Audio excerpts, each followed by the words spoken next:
Disease due to deficiency of vitamin D, the most repeated questions. PPSC में सबसे ज्यादा repeat होने वाला क्वेश्चन, विटामिन डी की वजह से कौन सी बीमारी होती है? बच्चों में रिकेट्स की बीमारी होती है और ऑस्टियोमेल्शिया की बीमारी होती है।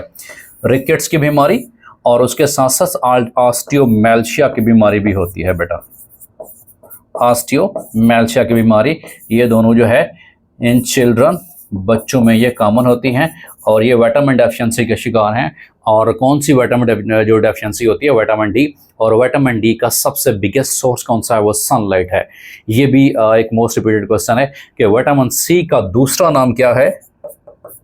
विटामिन सी, इस अदर नेम इज, इसका अदर नेम कौन सा है रेस्पेक्टेड स्टूडेंट्स?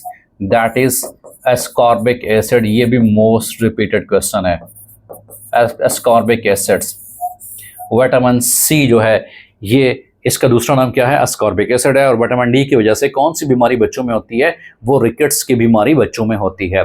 उसके बाद विटामिन का चार्ट यहाँ पे है कि विटामिन ए जो है उसकी वजह से कौन सी बीमारी होती है? नाइट ब्लाइंडनेस, रात का अंधापन, रात को सही तरह से नजर नहीं आता। और जो विटामिन ए है मोस्टली ये लीफी वेजिटेबल से ऑब्टेन किया जाता है। Mostly it is obtain bye leafy vegetables, जिनके पत्ते बतौर सब्जी के खाए जाते हैं, जैसा कि साग, और उसके साथ साथ और भी ऐसी वेजिटेबल्स हैं और उनके बतौर लीफ जो है वो वेजिटेबल के तौर पर इस्तेमाल किए जाते हैं, जो कि विटामिन ए का बेस्ट सोर्स है। और विटामिन ए जो है ये नज़र की तेज़ी के लिए बेहतर है। और इसकी कमी की वजह से कौन सी जो डिजीज़ होती है? नाइट ब्लाइंडनेस होती है, रात का अंधापन। विटामिन B1 बेरेबरी की डिजीज़, विटामिन B2 इसकी अगर कमी हो जाए तो एर्फिबोफ्लेनेसिस होती है। विटामिन B3 की वजह से पैलिगा, विटामिन B5 की वजह से पैरास्थीसिया और विटामिन B6 की वजह से अनीमिया की बीमारी होती है। मोस्टली खून की कमी होती है बच्चों में, जो खसूसन बच्चे होते हैं एनीमिक, इनको जो बच्चे कहलाते हैं कि जो विटामिन B6 की कमी का शिकार होते हैं। विटामिन B7 क्या है? डर्मेटस एंट्राइस। और उसके बाद vitamin B9 and vitamin B12 megaloblastic anaemia होता है। विटामिन सी की वजह से स्कर्वी की बीमारी, जिल्द का जिसमें खुश्क हो जाना शामिल है। उसके बाद swelling of gums, vitamin C most important repeated है। विटामिन डी भी मोस्ट इंपॉर्टेंट रिपीटेड है। रिकेट्स और ऑस्टियोमेल्शिया की बीमारी की बायस बनते हैं, कमी हो जाए। विटामिन ई जो है लॉस फर्टिलिटी सही तरह से नहीं हो पाती। और विटामिन के जो है ये non clotting of blood, blood clotting सही तरह से नहीं होती। जब खून बहना शुरू होता है तो उस वक्त ब्लड क्लॉटिंग प्रोटीन जो है वो खून के बहाव को रोक देती है, स्टॉप कर देती है। But due to vitamin deficiency of vitamin K जो है वो सही तरह से ब्लीडिंग स्टॉप नहीं होती। तो ये डिफरेंट जो है विटामिन की डिजीज़ के हवाले से क्वेश्चंस मोस्ट रिपीटेड हैं कमीशन के इम्तिहानात में, खसूसी तौर पर विटामिन सी और डी इसके मोस्टली रिपीटेड क्वेश्चन है कि विटामिन सी की बीमारी स्कर्वी काज करती है और विटामिन डी की बीमारी बच्चों में रिकेट्स पैदा करती है। अगले सवाल की तरफ बढ़ते हैं, ये कौन सा है?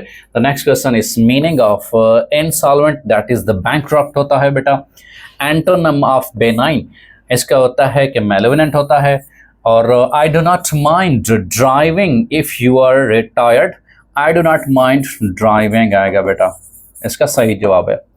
वी कैन नॉट रिलाई के साथ जो प्रपोजिशन इस्तेमाल होती है वो ऑन होती है बेटा। कुछ प्रपोजिशन फिक्स प्रपोजिशन होती हैं, जैसे कुछ एडजेक्टिव के साथ फिक्स्ड हैं और कुछ जो हैं वो वर्ब्स के साथ फिक्स्ड हैं। फॉर एग्जांपल एक्ट के साथ अपॉन इस्तेमाल करते हैं बेटा, एक्ट अपॉन इस्तेमाल करते हैं।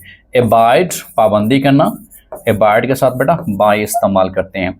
एडिक्ट के साथ बेटा टू इस्तेमाल करते हैं, एडिक्ट टू इस्तेमाल करते हैं। इसी तरह से एब्सेंट फ्रॉम इस्तेमाल करते हैं बेटा, एब्सेंट फ्रॉम इस्तेमाल करते हैं। कुछ ऐसी जो हमारे पास प्रपोजिशंस होती हैं वो एडजेक्टिव्स के साथ फिक्स्ड होती हैं। For example junior to,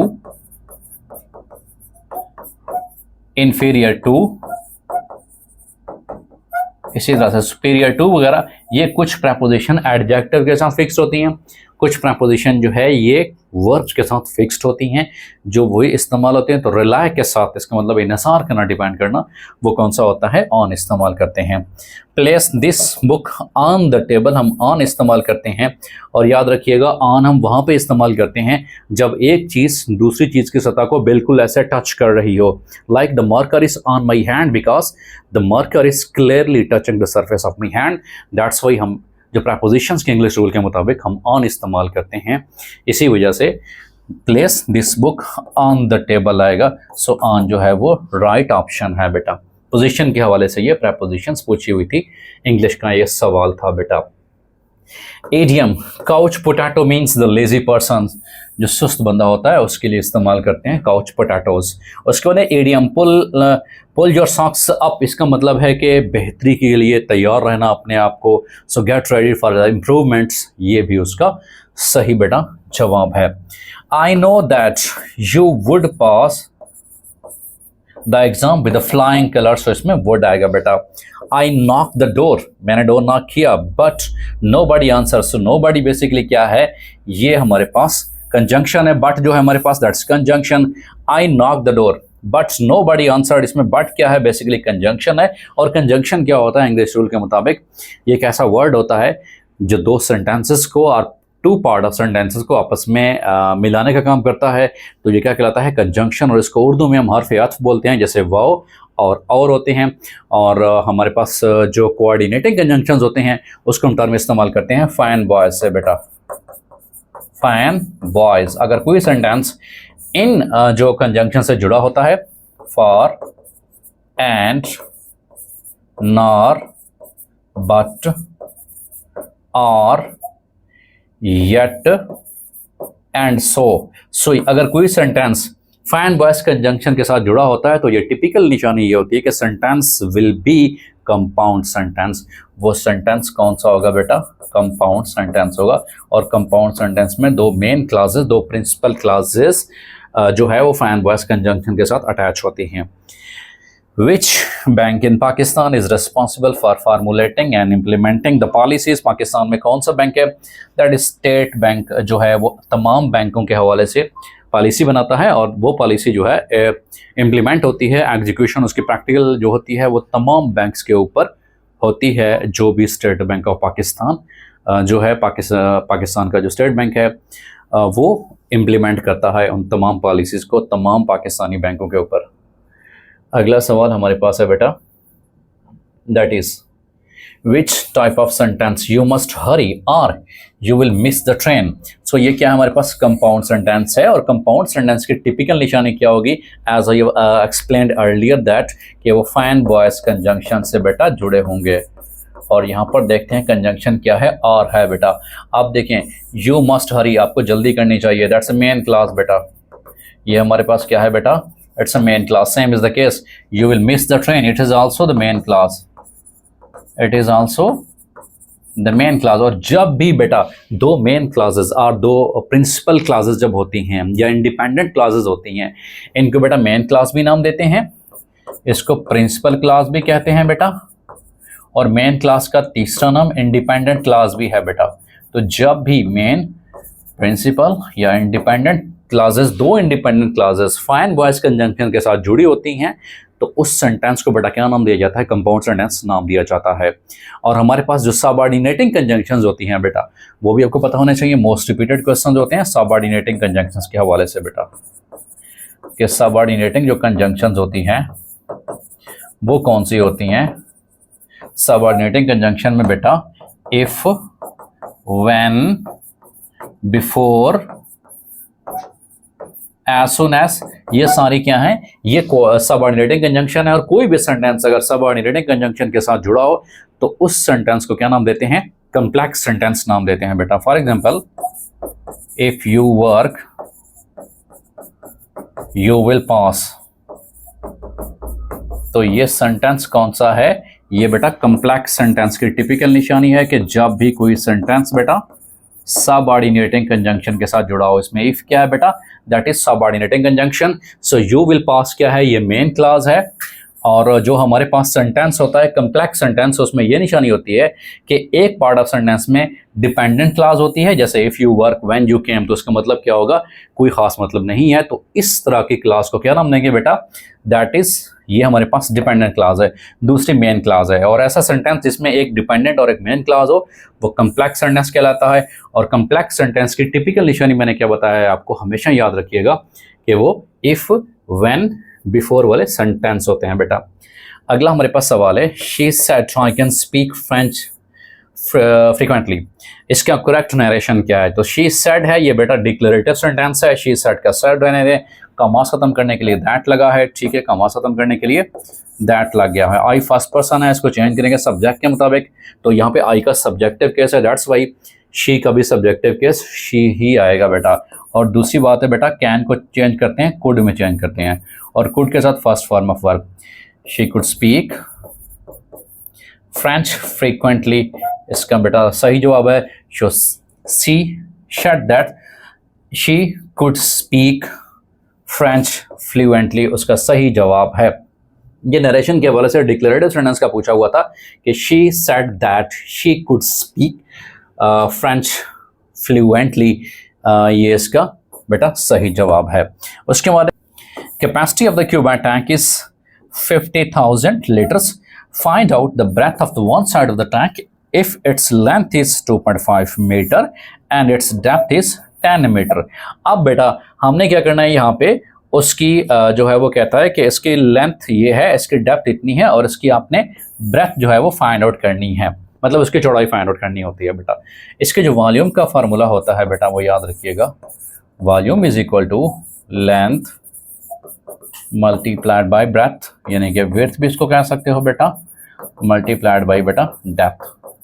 but अब करना क्या होता है बेटा हमारे पास कि हमने जो फाइंड आउट करना है, सबसे पहले हमने क्या है बेटा, इस लीटर को चेंज करना है कि इसमें मीटर में चेंज करना है बेटा। और 1 लीटर जो है बेटा वो बराबर होता है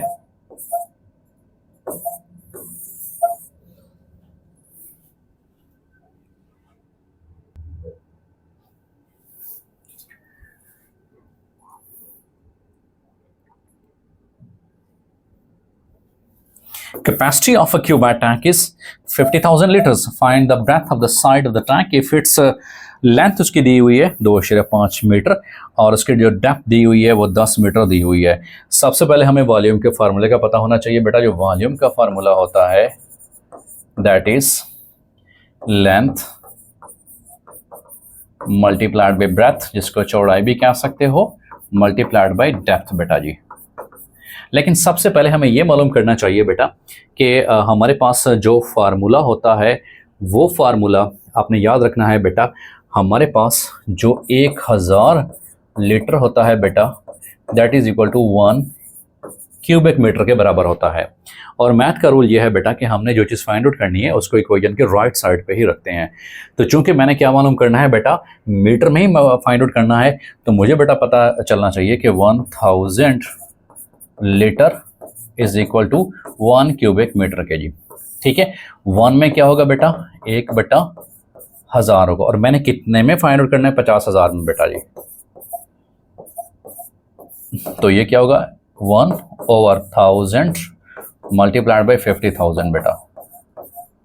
3 जीरो से कैंसिल, तो ये मेरे पास क्या बचेगा, 50 मल्टीप्लाइड बाई 1, तो ये 50 मीटर क्यूब बचेगा बेटा मेरे पास। अब फार्मूला क्या है बेटा, वॉल्यूम का बेटा, volume is equal to that is length multiplied by breadth बेटा मल्टीप्लाइड बाय डेप्थ।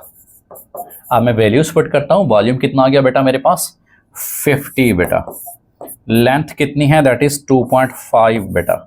ब्रेथ क्या है बेटा, उसकी मैंने फाइंड आउट करनी है। मैं इसको से फॉर एग्जांपल x कर देता हूँ। मल्टीप्लाइड बाय डेप्थ कितनी है, वो 10 है। ये 2.5 है बेटा। पॉइंट को ख़त्म करने के लिए बेटा मैं 10 कर दूंगा, 10 से मल्टीप्लाई हो जाएगा बेटा। इसका मतलब मेरे पास आ जाएगा बेटा 50 बराबर है 25x के। मैंने x की वैल्यू फाइंड आउट करनी है बेटा 25, यहाँ पे भी 25, 20, 22, और ये क्या हो जाएगा, x इज इक्वल टू 2 हो जाएगा। सो x क्या है, दैट्स ब्रेथ। तो मेरे पास राइट जवाब क्या आ जाएगा बेटा, वो 2 मीटर इसका सही जवाब आ जाएगा बेटा। अगले सवाल की तरफ बढ़ते हैं कि अगला सवाल हमारे पास कौन सा है। The next is the stone age house can be found in England में, यह सबसे ज़्यादा होते हैं जी। व्हाट हैपेंड इन सारिया इन दिसंबर 2024, रिजीम चेंज बेटा उसमें हुआ था। उसके बाद एक Salisbury city is located in, basically city का नाम है और ये कहाँ पे वाक़ है बेटा, ये इंग्लैंड में है। Which city is known as the bride of sea, bride of sea किसको कहा जाता है बेटा, वीनस को कहा जाता है। अगला सवाल है बेटा, अगला सवाल हमारे पास है that is Petronas twin tower. Petronas twin tower कहाँ पे है बेटा? दैट इज कोलालमपुर मलेशिया में है बेटा। उसके बाद एक इंसुलिन सेक्रेटेड बाय, ये पैंक्रियास सेक्रेट करता है इंसुलिन। पैंक्रियास जो है वो इंसुलिन भी सेक्रेट करता है बेटा, और साथ में ग्लूकागॉन भी जो है वो सेक्रेट करता है बेटा जी। इंसुलिन का काम क्या होता है? शुगर को कंट्रोल करना, डायबिटीज को कंट्रोल करना। एक्चुअली पैंक्रियास का काम ये होता है कि ब्लड के अंदर जैसे ही शुगर लेवल बढ़ रही है, कम हो रही है, तो पैंक्रियास जो है अपना एक्शन ट्रिगर करता है, स्टार्ट करता है। ये बेसिकली केमिकल कोऑर्डिनेशन की एक एग्जांपल है बेटा।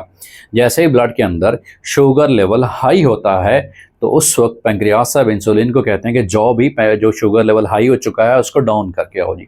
और जब ब्लड के अंदर शुगर लेवल कम हो चुका होता है, फिर पैंक्रियास साहब इंसुलिन को नहीं कहते, फिर ग्लूकागॉन को कहते हैं कि भाई शुगर लेवल कम हो चुका है तो उसको अप कर दो।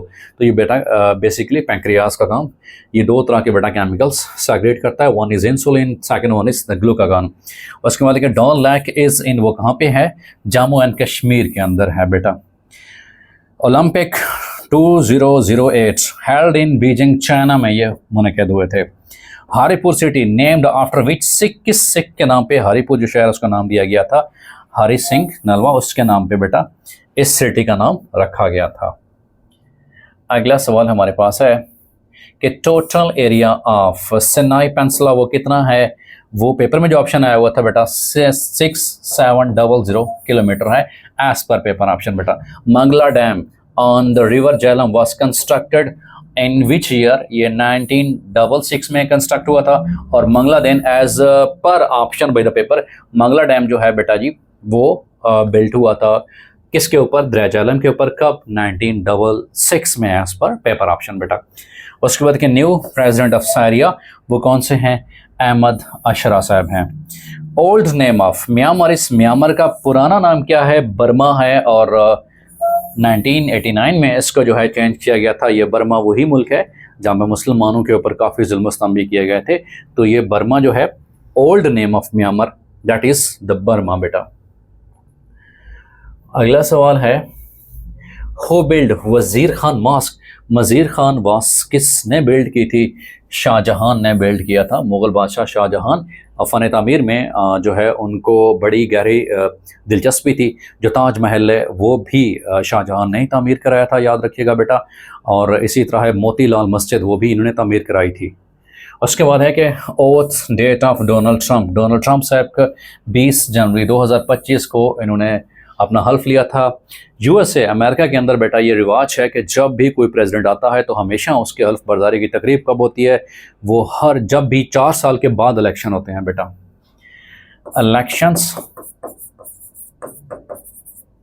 आफ्टर एवरी 4 ईयर्स, हर 4 साल के बाद होते हैं।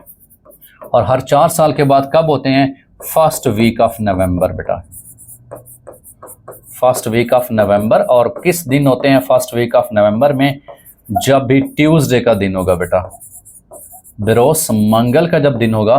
तो ये अमेरिका की जो इलेक्शंस की ओवरऑल जो ट्रेडिशंस चलती आ रही हैं कि हर 4 साल के बाद नवंबर के पहले हफ्ते में जो भी ट्यूसडे आएगा उसी ट्यूसडे वाले दिन ही जो है इलेक्शंस हेल्ड किए जाएंगे। और डोनाल्ड ट्रंप साहब ने 20 जनवरी 2025 को हल्फ लिया था। वैसे अमेरिका में ये रिवाज है कि जब भी कोई नया सदर आएगा वो 20 जनवरी को ही हल्फ उठाएगा।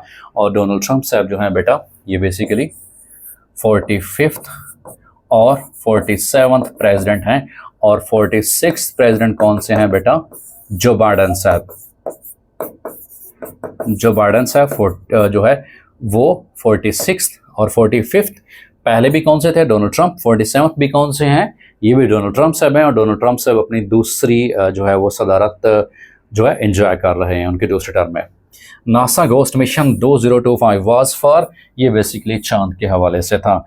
क्रिप्टो विंटर मींस, विंटर का मतलब ये कि कंजस्टेड हो जाना। तो ये करेंसी के हवाले से एक टर्म है बेटा, इसका मतलब है decline in the cryptocurrency बेटा। America put how many tariff on China? अमेरिका ने चाइना के ऊपर बहुत ज़्यादा टैरिफ इम्पोज करना शुरू कर दिया था, खासतौर जब डोनाल्ड ट्रंप साहब की हुकूमत आई थी। चाइना ने भी उसके रिस्पॉन्स में इम्पोजिशन की थी, बट इतना पीक लेवल पे चला गया था टैरिफ, दैट वाज अबाउट 145% बेटा, वो हायर था। अगला सवाल है बेटा के book modern Muslims of India and British of Pakistan and modern Muslims of India and the birth of Pakistan is written by S M. Ikram साहब की ये लिखी हुई किताब है। सैट सीरियकल मीन्स, इसका मतलब क्या होता है? ट्रुथ इज गॉड बेटा। मोर चांसेस ऑफ इंजरीज, जिसमें सबसे ज्यादा इंजरीज का खतरा होता है प्लेयर्स को, that game is the gymnastic game बेटा होती है वो।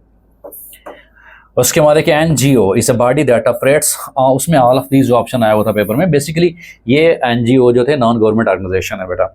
Largest mosque in the world that is Masjid al Haram बेटा, जो largest mosque in the world है बेटा।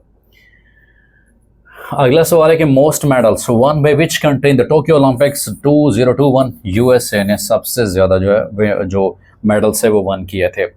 Who stated Kashmir is a running batter under the China than India, Farooq Abdullah साहब ने कहा था। Pakistan conducted nuclear test on, Pakistan ने न्यूक्लियर टेस्ट किए थे 28 मई 1989 को चागी के मकाम पर जो है वो न्यूक्लियर एक्सपेरिमेंट्स किए थे, और ये वो दिन था पाकिस्तान ऑफिशियली तौर पर दुनिया में एक एटमी ताकत के तौर पे उभरा था और मुस्लिम वर्ल्ड में पहला ये कंट्री बन चुका था जो कि एटॉमिक पावर रखता था। उसके बाद है कि धर्मचका stump is a tax in tax law built during which era, किस एरा में? ये क्वेश्चन एरा में बेटा बिल्ट हुआ था, तामीर हुआ था बेटा। अगला सवाल है कि फ्राइजी मूवमेंट वाज स्टार्टेड बाय हाजी शरीयतुल्लाह साहब ने ये शुरू की थी इंडो पाक में, जब उस वक्त की बात है sir Syed Ahmad Khan same time उसी वक्त मदरसा देवबंद के साथ साथ में अपना सिस्टम पैरेलल चला रहे थे कि मुसलमानों को वो तरगीब दे रहे थे कि भाई आप इस्लाम के साथ साथ में साइंस की तरफ आओ, इंग्लिश की तरफ आओ, अपने आप को थोड़ा रिवाइव करो। लेकिन उसके साथ में एक और भी तरीक़ें उठने लगी कि भाई दोबारा अपने मज़हब की तरफ वापस आओ और अपने मज़हब के साथ फ़राइज़ के साथ अटैच हो जाओ। तो हाजी शरीयतुल्लाह साहब ने ये मूवमेंट स्टार्ट की थी। आर्या समाज वाज फाउंडेड बाय डैनडा सरवती साहब ने ये आर्या समाज फाउंडेशंस की थी। Representative of Pakistan in United nation वो आसम इफ्तिखार साहब हैं बेटा। उसके बाद है कि author of power failure Syeda Abida Hussain है। पाकिस्तान का नेशनल गेम वो कौन सा है बेटा? That is hockey, it's not cricket. Pakistan का कौमी खेल बेटा हॉकी है। अगला सवाल है कि when president sign to merge FATA in KP के, फाटा को केपीके में कब मर्ज किया जाता है? 31 मई 2018 को मर्ज किया जाता है बेटा। 1 unit scheme was establish in which year? 1955 में 1 यूनिट फार्मूला दिया गया था। Pakistan get how many % share for the industry during the independence? That is 8%. Which city is called the gateway of Pakistan? That is Karachi. और किस city को Manchester of Pakistan कहा जाता है बेटा? मैनचेस्टर ऑफ पाकिस्तान फैसलाबाद को कहा जाता है, फैसलाबाद को कहा जाता है। और फिर ये भी सवाल मोस्टली रिपीटेड है कि फैसलाबाद का पुराना नाम क्या है? दैट्स लैलपुर। फैसलाबाद का पुराना नाम लैलपुर भी है बेटा। अगला सवाल है हमारे पास, Pakistan does not have the diplomatic relationship, Israel के खिलाफ पाकिस्तान के डिप्लोमेटिक रिलेशनशिप नहीं है। Second constitution assembly of Pakistan, ये उसका कौन सा है? 1955 है। पार्टीशन ऑफ बंगाल कब होती है? 1905 में होती है। और ये जो पार्टीशन ऑफ बंगाल होती है कैंसलेशन कब होती है? 1911 में ये कैंसलेशन होती है बेटा इसकी, तकसीम बंगाल की। उसके बाद देखिए crypto interest mean decline in the currency value, currency value में बेटा डिक्लाइन का आ जाना। अगला सवाल है, Pakistan import how much percentage of weapons in 2025? 81%. How many camels were offered by कुफार Mecca to catch the Muhammad सल्लल्लाहु अलैहि वसल्लम at the time of migration? 100 camel जो थे ये अनाउंस किए गए थे उस बंदे के लिए जो बंदा उनको पकड़ के लाएगा, नौज़बिल्ला। Which Indian represent Kashmir first time in the United Nation? United Nation में किसने सबसे पहले कश्मीर को रिप्रेजेंट किया था? जवाहरलाल नेहरू साहब ने रिप्रेजेंट किया था बेटा इस इशू को। अगला सवाल है हमारे पास, that is who recalled M.B. Qasim from Sindh?